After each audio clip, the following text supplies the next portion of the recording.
Students, आज हम एक इम्पॉर्टेंट एल्गी को डिस्कस करने वाले हैं जिसका नाम है वॉलवॉक्स। वॉलवॉक्स को हम रोलिंग एल्गा के नाम से जानते हैं। वॉलवॉक्स जो है वो क्लोरोफाइसी का मेंबर है। इसका मतलब यह है कि इनमें क्लोरोफिल पाए जाते हैं और ये ग्रीन कलर का एल्गी होता है। अगर हम इसके पाए जाने की बात करें तो ये फ्रेश वाटर एल्गी है और ये वाटर के सरफेस में ग्रीन कलर का आपको बहुत अच्छे से दिख जाएगा।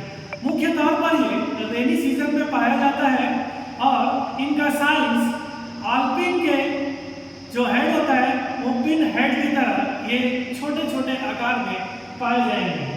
अगर हम इनकी प्रजाति की बात करें तो ऑल ओवर द वर्ल्ड इसमें 20 स्पीशीज पाए जाते हैं, जिनमें मुख्य तौर पर इंडिया की बात करें तो इनकी केवल 5 स्पीशीज हैं।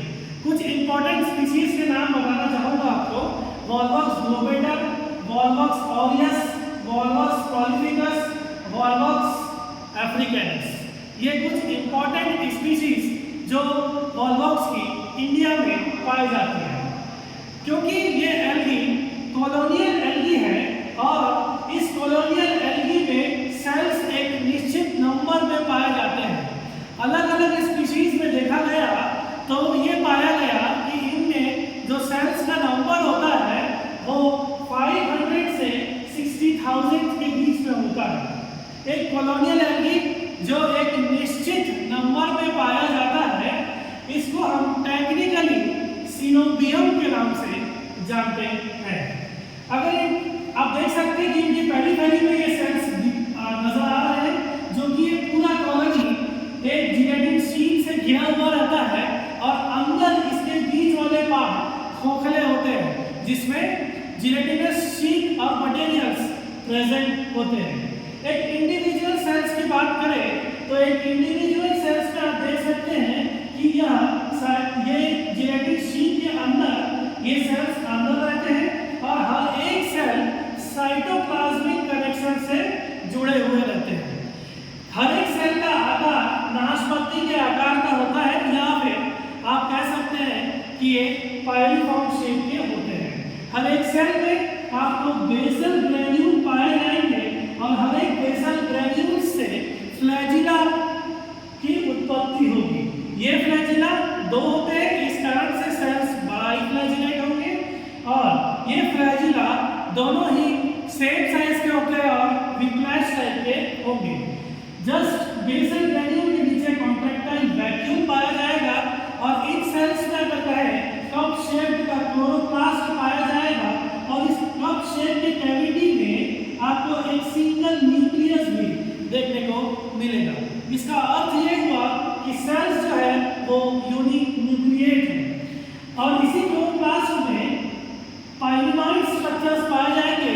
पाइलिनॉइड का तात्पर्य यह है कि यह फूड स्टोरेज में मदद करेगा। वॉलवॉक्स की बात करें तो इनमें क्लोरोफिल ए और क्लोरोफिल बी पिगमेंट पाए जाएंगे। इनमें रिजर्व मटेरियल स्टार्च के रूप में रहेगा।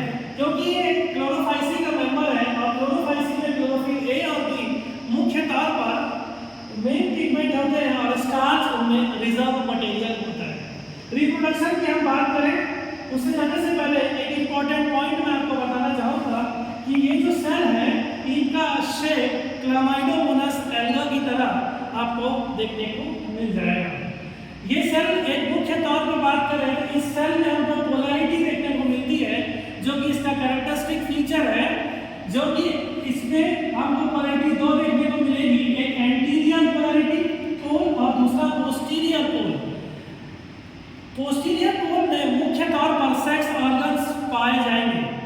एक और बात, इनके सेल में एक स्पॉट प्रेजेंट होता है जिनको हम आई स्पॉट के नाम से जानते हैं, जो कि फोटो रिसेप्टिव ऑर्गन कहलाता है। एंटीरियर पोर्शन में इन सेल्स के ये फोटो रिसेप्टिव जो नंबर है इन सेल्स में वो नंबर ज़्यादा होते हैं कंपैरेटिव पोस्टीरियर पोल की कंपैरिजन में।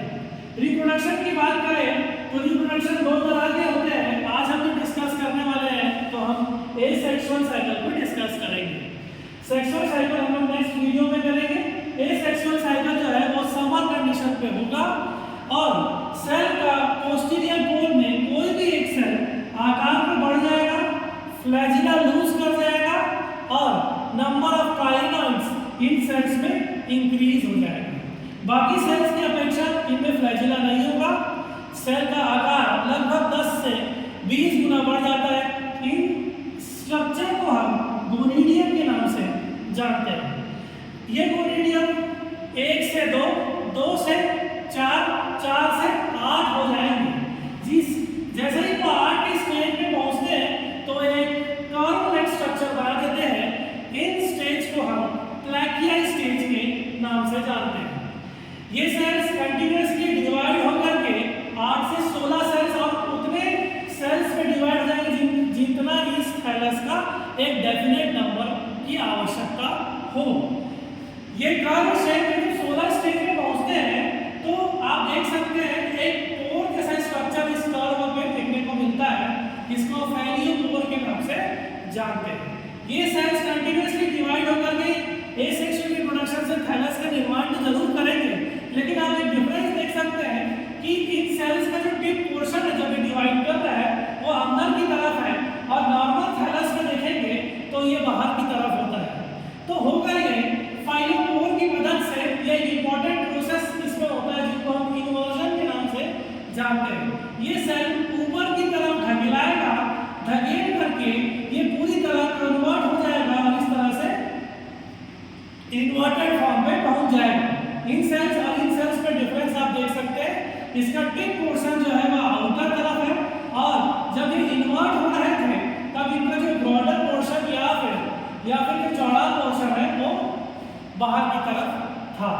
इस तरह से इसके अंदर इस कॉलोनी के अंदर डॉटर कॉलोनी का निर्माण होगा और ये डॉटर कॉलोनी ये थैलस से बर्स्ट होकर के एक नया वॉलबॉक्स बनाने की तरफ चले जाएंगे। इस तरह से वॉलबॉक्स एक इंपॉर्टेंट एल्गा है जो कि बहुत ही सिंपल है। आप इस वीडियो को ध्यान से देखिए।